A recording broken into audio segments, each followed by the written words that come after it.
the force to silence the voice of black people has been strong, but I believe that this is really a time for us to change that. This really is a time for us to talk. It's a time for us to change the narrative that has been painted, that has been written concerning black lives in the UK, in the Western world, in Africa, in the Caribbean.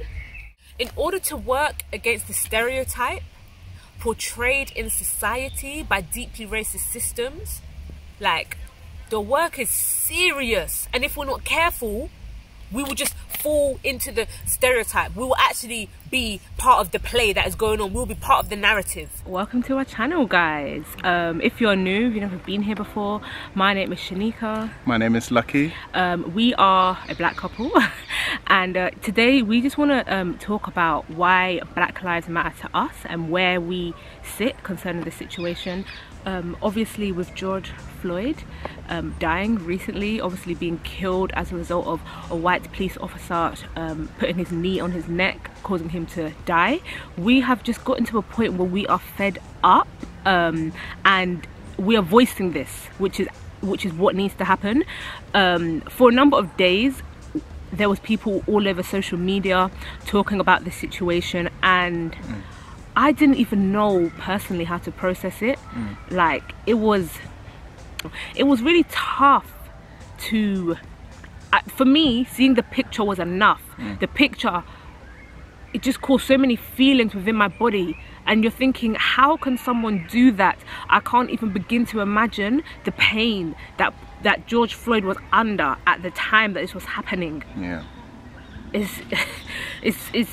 something that, if I talk on this issue, if I start, I will not stop.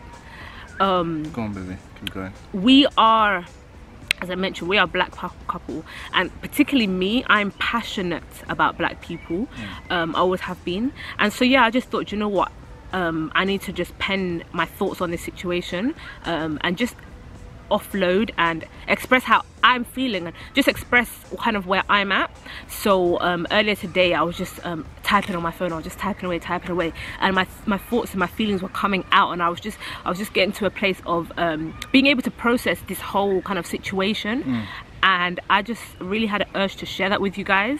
My husband actually encouraged me. He was just like, you need to record this. Like, you need to let people know your heart, but also just like encourage people. This message is here to encourage you. So yeah, as I mentioned, I did write it down, so I might be reading from my phone at times, but I just want to share where I'm at. Do you want to add anything? I think it's really good, and I've seen the passion in your eyes as you was talking about it today, and even in my eyes as well. This thing of racism and discrimination is something that's been embedded in the system since before we were born, a long time ago, and it's so sad that it's still happening today and nothing seriously has been done about it. I think one thing you're saying about this post of people saying Black Lives Matters, Black Art Tuesday is good, but how can we within ourselves improve the situation? What can we do as black people to improve the situation? I think when you were explaining it earlier today, I felt like it was such a passionate thing that other people need to hear. So yeah, I think that's why I'm really excited for this. Let's talk. Yeah, man. So I think generally Lucky and I have had a different experience on, I would say, just use the term racism in the UK. And for me, I've always been very aware of it. I've been exposed to it. I've learned about it academically. I've spoken about it in my home. I've spoken about it amongst friends, etc. What have you? I know that in the past we've touched on it here and there, but we definitely haven't had an experience that kind of marries. Yeah, for me, I feel like I've never. I want to say that I've never been affected with racism. I have been, but it's not been something that's been down my front door, if that makes sense. It's always something that I've heard about. It's not been direct, so I've never been as passionate as you are towards racism. It's something that needs to be talked about, and over the years you've definitely made me more aware of the issue of race in different society, especially in workplace, for example. Things like that you don't see straight away, but it's hidden underneath. And it's really important that we begin to understand the truth and know where we stand and what kind of system that we're living in. Yeah, definitely. And I think just because we've had different experiences, or you know, his experience with it, with him not being as aware of it, does not negate the fact that it's happening. Neither does it make other people's experience of it redundant. But yeah, for me, Black lives matter. They have always mattered, and they always will matter. For me, it's not just now that there is a momentum that I'm screaming Black Lives Matter. For me, Black lives have always mattered. I've been so passionate about that. It's just within me. I may not always express that, but the issue is, as Black people, we have been used to suppressing our feelings, suppressing how we process this scenario of racism. When you tell me when you say Black Lives Matter and another man said all lives matter, that is suppressing your voice. That is quietening the voice of the Black man. That and really and truly, that is wrong. Whoever responds in such a way, that is just it. I don't really have the right words to explain that one. I would just like to make it clear that I am a born-again believer. I believe that Jesus Christ died and rose again for me, for you. The Bible says that the heart of man is deceitfully wicked. Now for me, I will not let the wickedness of my heart dictate my response to this situation. However, despite that, I am authentically sharing the experience of my life. I'll talk a little bit more about my experience. So I'm someone that studied sociology and criminology at uni. So academically, I have been exposed to modules such as, and I literally studied these modules, race and racism, global health, criminal justice system modules, for example. In those modules, we are taught about institutional racism. That racism is embedded within the institutions within this society. Institutions such as the criminal justice system. That's everything from police to prisons to probation, etc. We are taught about institutional racism in the sense that actually it's embedded within the school, the education system. Yeah, we are taught about these things. Yeah, I'm putting it out there. However, majority of those classmates I had were white, and we're not taught about it in a kind of like activist way, or like there's something wrong with this or there's a problem. We're taught about it in like, this is the literature, this is the content of your course, and this is what you will need to study, etc. We are taught about the concept of labeling and how this is implemented in schools, and how Black boys are usually labeled X, Y, and Z, which is to their demise. Thought about the fact that young Black people are more likely to be excluded from schools. The issue of institutional racism, of racial bias, of prejudice, of discrimination has been reinforced through my academic life and through my studies. However, not only has it been reinforced through that area, it's also been reinforced through my everyday lived experience as a Black person. This is very emotional to talk about. Oh, I really didn't want to cry. Obviously I've cried, I have wept. As far as I'm concerned, tears do not compensate for shed blood.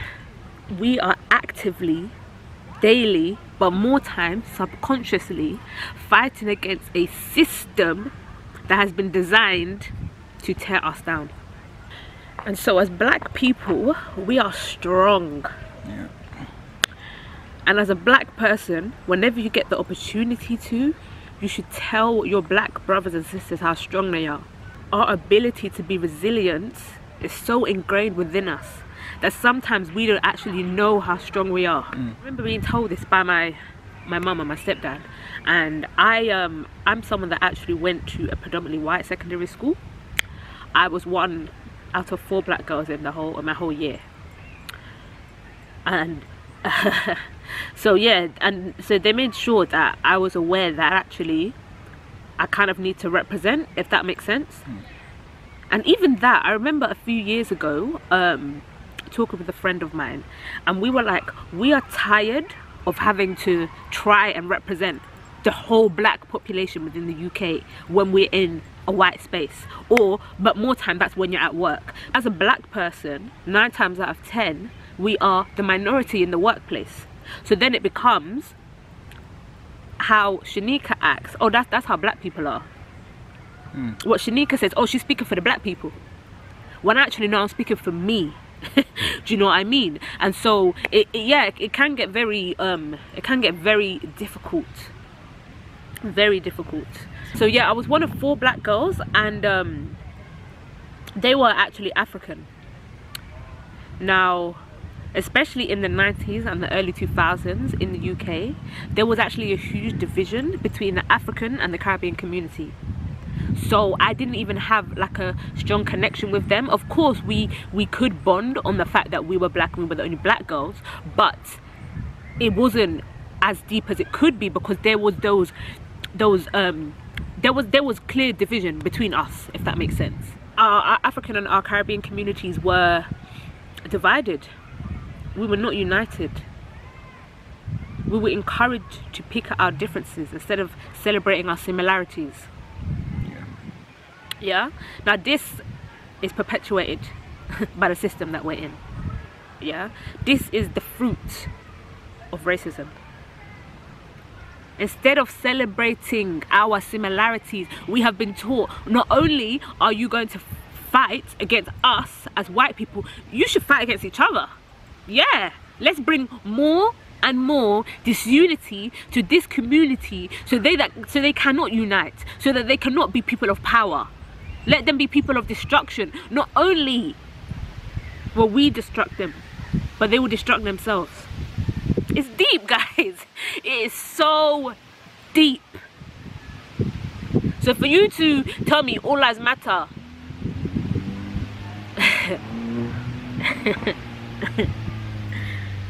of course all life matters, you know, of course, but that message actually is a lot deeper than the words of the message. I think that reminds me of a post I saw on an online thing today. It was somebody made that comment, all life matters, instead of black life matters, and somebody was trying to explain, saying that if there's lots of houses and one house is on fire, would you bring the fire extinguisher to pour water on all the houses, or the house that's on fire?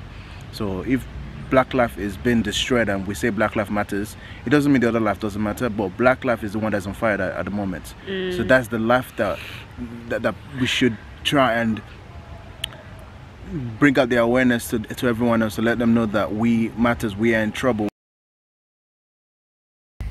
For so long we have been silenced in society. If we were to truly talk, there'll be uproar. The force to silence the voice of black people has been strong, but I believe that this is really a time for us to change that.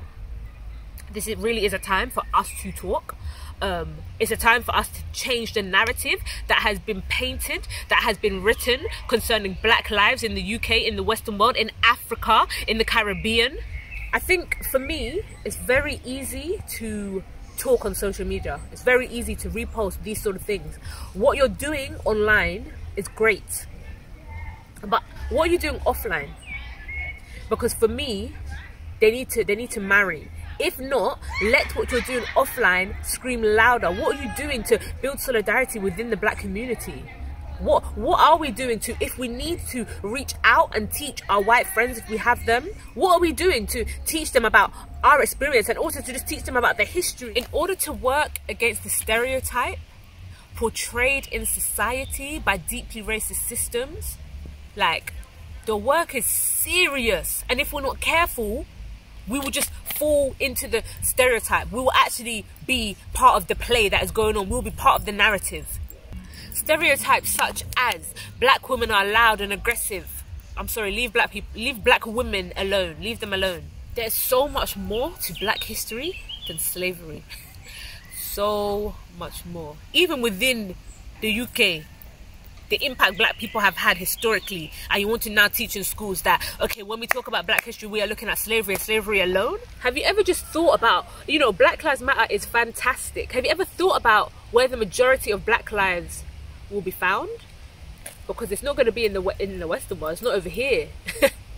You know, if Black Lives really matter, let's start making Black Lives Matter in Africa, in the Caribbean, in places where Black people are indigenous. This term or this concept that Black Lives Matter should not be centralized to the Western world, because the Black lives of the people in Africa, in the Caribbean, their lives matter too. As somebody who has been to Africa and who has connections with Jamaica, I understand that those Black lives matter as well.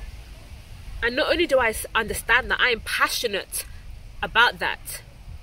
You know, how can we start showing that love, and how can we start impacting our homeland? I just want to end by saying that you are beautiful, you are strong, you are resilient. Black is beautiful. In the words of Dave, black is all I know, and there ain't a thing that I will change in it. I love being black. Thank you guys for tuning in to watch this video. Hope you find it useful, hope you enjoyed it. Yeah, it's really important that we talk about things that matter to us in life, and race discrimination is definitely one thing that is really prevalent in our society today. Yeah, we're sharing from our experience based on how we feel about this issue. I hope you are challenged to do something regarding race. Yeah, and there's so much that you can begin to do to connect with your culture, your race, your history. There are books out there. Why I'm No Longer Speaking to White People About Race is a really interesting book that I would encourage you to read. It goes through a lot of Black British history and what Black people have been through in the UK concerning racism, because a lot of the narrative of racism for Black people is in America. But there's so much film about these issues, about racial injustice, that I know that these things are hard to watch. It has been so hard for me to do this video, but it's very important that we get ourselves clued up. There's theatre productions out there that are telling the story of our history, and these things are important. Like, we actually can't ignore it anymore, and we need to use it. We need to use it wisely. Use this opportunity. There's a lot of resource. Like, just get yourself acquainted with it. This reminds me again of a play we went to see in the theatre called Small Islands, and it was such a rich play talking about the history of Black people moving into the UK, and not just in the UK. But then surprisingly at the theatres, it was full of white people. There was no Black people understanding and learning from this history. Yeah. It become a theme of entertainment to people who go and watch it, the white people, because they can't really relate to the struggles as much as. So it's really important that we educate ourselves, go and watch this different plays, because that's the way you begin to understand what really matters. And for me, one thing that's been going through my head as I'm thinking about this, as we've been doing this talk today, is love. Yeah, I think the fundamental thing is loving your neighbor as yourself. If we live by that principle, then race does not become an issue. And one thing I want to encourage is for us to act out of love rather than out of hate or out of pain. Because when you act out of pain, it leads to more damages. Yeah, you begin to damage not just yourself, the people around you, but then also other races. So the best way to tackle this thing is to love. That's the best example we can show, especially as a community of Black people. We need to love each other. That's the best way we can begin to move and heal from this situation that's been going on for hundreds of years. Yeah, love. I can't stress it enough. Love your neighbor as yourself. And I'm not gonna lie, it's not gonna take away all of the issues, but it's definitely gonna help. Yes. Another play that was out there, Three Sisters, is strongly to do with Nigerian history. But what I'm trying to say is, put yourself where the resources are. Like, there's so much out there. National Theatre is a really good theatre in London that does showcase a wide range of production. So I just want to encourage you guys. I'm gonna somehow I'm gonna list kind of some things that I've engaged with in terms, well, not much, but in terms of like films and books. Obviously theatres are seasonal, so they're not always going to be on, but yeah, I hope this has helped. And you know, kind of the main point of this is that it is okay to feel the way you feel, because there is a there is a long-standing history, and there's a reason for the way that we feel the way we feel as Black people. But at the same time, I really want us to be able to speak about these things. I want us to stop believing the lies that we have been told to believe, and I also want us to be in a position to teach our children the beauty and the strength that is in them within their melanin. Yes. So important. And yeah, it's a key thing that we're able to pass on the truth to the next generation, and we're able to learn it ourselves, because otherwise we're going to be hearing things that is full of pain rather than love. That's if we're here at all. Yes, because a lot of this history concerning us has it's been attacked and it's almost been erased. So we need to hold on to it. Yeah. So yeah, Black life does matter. Black life matters. Black lives will always matter, and we need to live a life that shows that as well. And that's where the love comes in. That's where the embracing comes in. Yeah, like one thing I love at the moment in this generation, there is a lot of intercultural relationships between people from two different cultural parts of the world, or parts of Africa or the Caribbean. And this is something that is uniting Black people. Yeah, I think another thing that's very key is that be the best that you can in whatever area you are in. Yeah, well, if you're a teacher, be the best teacher you can be.